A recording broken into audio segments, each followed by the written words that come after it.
This is AJ and Constantine, and we are a part of Thermoscrape. Meet John.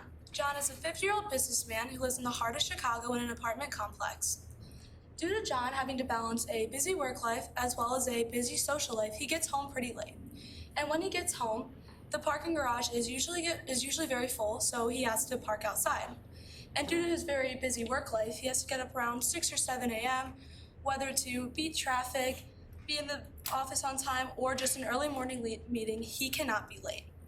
This schedule, being demanding enough as it already is, takes a whole new turn when winter comes around and John comes outside to a windshield full of ice and snow. He is then stuck with the task of taking an old scraper with a flimsy head and stuck scraping it up to 5 to 10 minutes.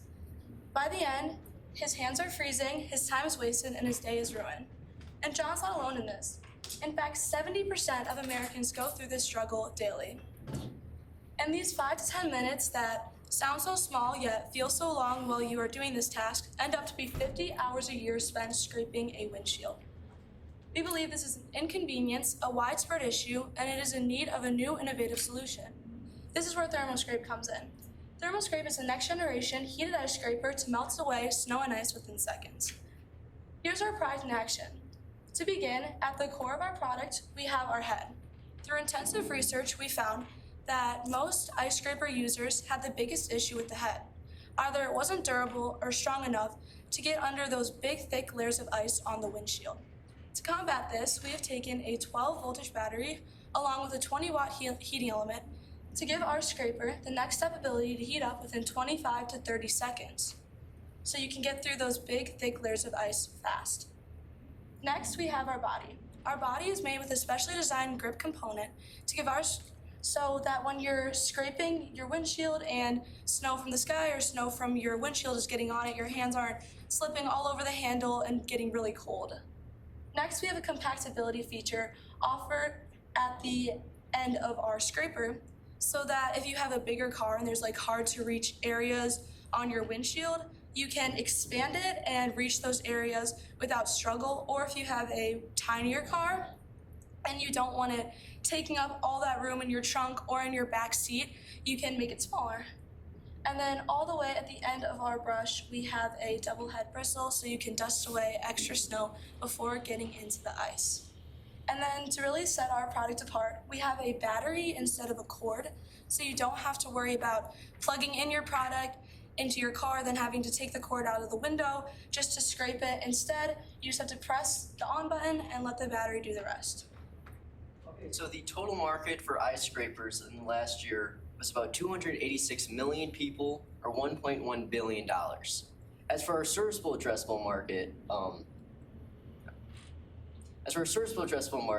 that's about 890,000 people, or $53.4 million. And we found this by taking mainly people who have to park outside in the Midwest. Now, for our first year, we want to reach about 20,000 people with a 1.5 conversion rate, giving us 0.03% first-year market share. Now, what sets us apart is the three main factors that set us apart. It's our heating element, it being cordless, and it being all-in-one with both the scraper and the brush. Now, for Zone Tech, which is another heated scraper, while it does have the heating element, it does have a cord that has to plug into your car, and it's only the scraper. Now, for ice spray, it does not have a heating element. It is cordless, and it's also not all-in-one. Now, as for marketing, our main two apps we were on were Instagram and TikTok. The main goals was to send them to our landing page where they can either do our survey or do a $10 pre-order. So far, we reached about 4,200 users. As for the COGS, the price of our first prototype is about $27. Add that manufacturing of $2.90, it gives our total COGS $29.90. With that, you use a COGS plus method to find our price of $59.99. With that, that gives us a 50.2% gross margin percentage. As I said earlier, we'd like to reach 20,000 people with a 1.5 conversion rate, and that gives us about 300 units sold our first year, and multiplied by our price, that gives us about $18,000 in our first year revenue. By our fifth year, we projected to have about $670,000 and net profit of $124,000. We account this growth as we would like to expand our channels and get our product into retail stores, hardware stores, and even dealerships. So for our MVP testing, we had two components. First, our developed prototype, and also our landing page we promote through Instagram paid campaigns and TikTok organic. We look to validate market want for Thermoscrape, efficiency of the tool itself, as well as marketing as how we can promote it. So we ran a $50 Instagram ad campaign over 5 days. We reached around 4,200 accounts. Of the people we reached, we also garnered, with all of our research, 70 survey responses from our website. We also gained around 5 paid pre-orders for our product before we launched, with a 1.6% click-through rate on those ads. With our prototype development, we of course found that the 12-volt battery solution is superior to the 12-volt wired, just due to the fact that you can heat it up outside of your car, as well as on the fact that we have the brush for snow as well, so you can remove snow in your car after the deep ice. We also found that with our value propositions and our competitors' pricing, the $59.99 price point is right in that perfect zone where we can compete in the market. With all this said, we're going to be asking for $13,000 for 21.3% equity in our company based on a post-market valuation of $61,144. Of this money, $5,000 will go towards prototype refinement to finish our product and get it out to market, as well as we'll be spending around $2,200 for startup inventory with our finished prototype. We're also going to spend around $2,700 on ad campaigns to get the product out on screens, as well as spending around $190 annually on website hosting and SEO optimization. Also, we're going to be spending around $1,700 on business insurance, patents, LLCs, and intellectual property, as well as having around a $1,200 liquidity cushion in case our calculations are wrong. Our plan to sell Thermoscrape in 5 years is to sell to a strategic buyer, likely a buyer like WeatherTech, as they're in our niche. Gives you guys, the investors, an initial return rate of 51.5% on your investment with a money multiple of 6.7 times. Thanks for listening. Just know that winter is tough, but Thermoscrape is tougher.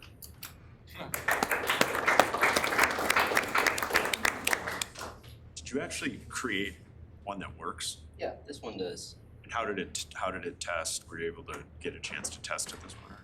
So what we would do for testing, since we kind of finished it in like the springtime, is I would take like glass plates and I would pour water on it, put it in the freezer, then I would test the melting. I would be on just like the small plates. How hot does it get? It gets to like I think it's like around 200 at its max, but about like to like 150 is probably like the desired temperature. Like when you could start going at it. How long does it take to heat up? Like 25 to 35 seconds was like the average. What's the fact? It'll work. Yeah. That's nice, yeah. Can you pass it around? Yeah, of course. Can you feel the heat if you turn it on? Yeah, we can start turning it on. Is that metal or plastic at the end? So this is plastic and this is aluminum Okay. on right here. So the way we built this first prototype is we took one of our competitors, which was wired, we rewired it to this adapter of the battery to start heating it up. So, yeah, touch slightly, it's already pretty hot. Is there a risk of a burn at all? If Yeah. you touch Yes. part of it? Plastic. So yeah, it could. I don't know if you want to touch it now. It's pretty hot. So you bought this brush off the shelf and then you modified it at the end with the heating element. And is the idea to make the scraper a different material because wouldn't the scraper part need to conduct the heat in order to get it to touch the Well, so like the way this one would work is you let me make sure it's off. Is that you would heat it up to like almost weaken the ice, then you would go at it. That's how this one would work rather than the actual scraper. Because we found that like going for the actual scraper makes it more easy for like damages to your windshield, because like with an actual heated scraper it can hurt the glass. So, okay, yeah, because it would scratch the glass, right? So this, yeah, I got you. So basically you've combined like, a hot gun, a heat gun, or like a blowtorch with a traditional scraper, just to kind of like start weakening a spot? Kind of. Okay, got it. And how did you end up there? I was gonna get into that, so I guess maybe just take me through how you got to this type of a prototype. I mean, it's interesting, I mean, but not in time to test it, like with winter. Were you playing around with stuff in December, or were you on a different idea and you pivoted? I mean, We were on a different idea by then, so yeah. It was like around the end of the winter we pivoted to this idea. I remember telling you guys to go to Temu and AliExpress because it existed there. So Bring what we to buy found, it. Did you buy any of those samples? no, so what we found is that there is not any battery powered heated ice scraper on the market.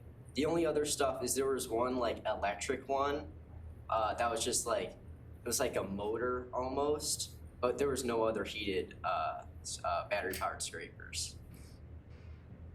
I remember finding them while I was sitting here. I remember. I went home right after that and looked Did it up you? for like a few hours and I didn't You find gotta it. go to those like Chinese sites though, you know, like those. I thought, you did a nice job. Is there a fourth team member? Yeah, he's sick right now with strep. So you covered for him? Nice job, I couldn't even tell. That was really good. I thought it was pretty straightforward with the ask. The only thing that kind of stuck out to me was in your ask, $5,000 for prototype refinement. Can you talk a little bit more about $5,000 for prototype refinement? Yeah, so obviously this one isn't completely 100% there. It's Sure. still pretty janky. So we would like to hire someone to properly, because obviously this is pretty high tech, so it's a lot of out of our abilities as like refinement wise. So we would like to hire someone with all that. So it's not, not budgeting to make, 50 more incremental No, prototypes. no. It's finding someone with a skill set to help you and hiring them. Okay. I would call that out a little bit as to why that number and what you're doing for that. But that makes sense. Okay. I think you guys had a really good presentation. You all well spoken. I think like I don't have a lot to criticize about the numbers, the market research, financials. I mean, required capital seemed reasonable. You giving us a really good equity for the investment. Thought we were pretty modest in the money, the valuations and stuff. I just think the product is like, I'd love to have seen this group with like more time, like maybe find your idea a little bit earlier in the year, and have grown. It seems like you had an idea and kind of did the best with what may have been, I don't want to say faulty idea in February, but like it was ambitious, like you guys took a really big swing. Like that, you're making an electrical, niche product, that's limited in its markets and quite complicated. And I commend you for making that. Like that's a pretty awesome prototype that you guys, made together. So, good job.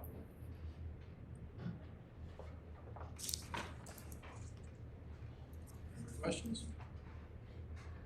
Okay, I do have a question, so just on the numbers of this, is the price point, so I think this is actually kind of an interesting rule, and I see a lot of students use this across the country, I see this problem to solve, which is especially with a lot of Midwest schools, it's like, how do we fix our, we've seen services of like, service that's gonna go straight to windows for people in the building, whatever. So anyway, so I think there's something interesting here.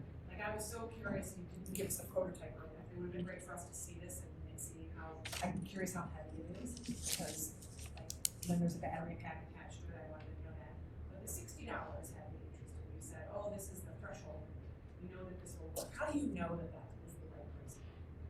Yeah, so one of the main things with the whole marketing, one of the main questions in our survey was really just testing out how like the price point for a lot of like the customers. Did you try other price points? Like, did you have them pre-order and you had like A/B tests or anything, or it was like, oh, oh, 75 versus 45 versus this, like.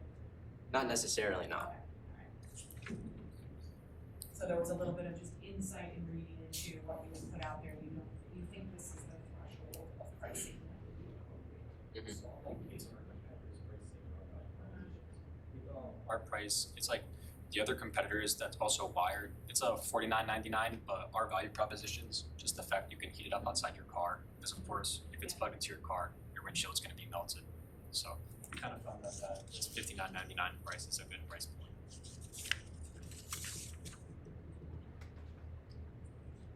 I'll ask the final question. So it's been a great first year for you guys, great product, this idea. Putting that extra time and effort next year to make it happen, and are you in it to win it? Yes. I think we're like half and half. Half and half? Then it's here. So the two of you are willing to. Yeah. Yes. All right, Thanks, guys. Thank you.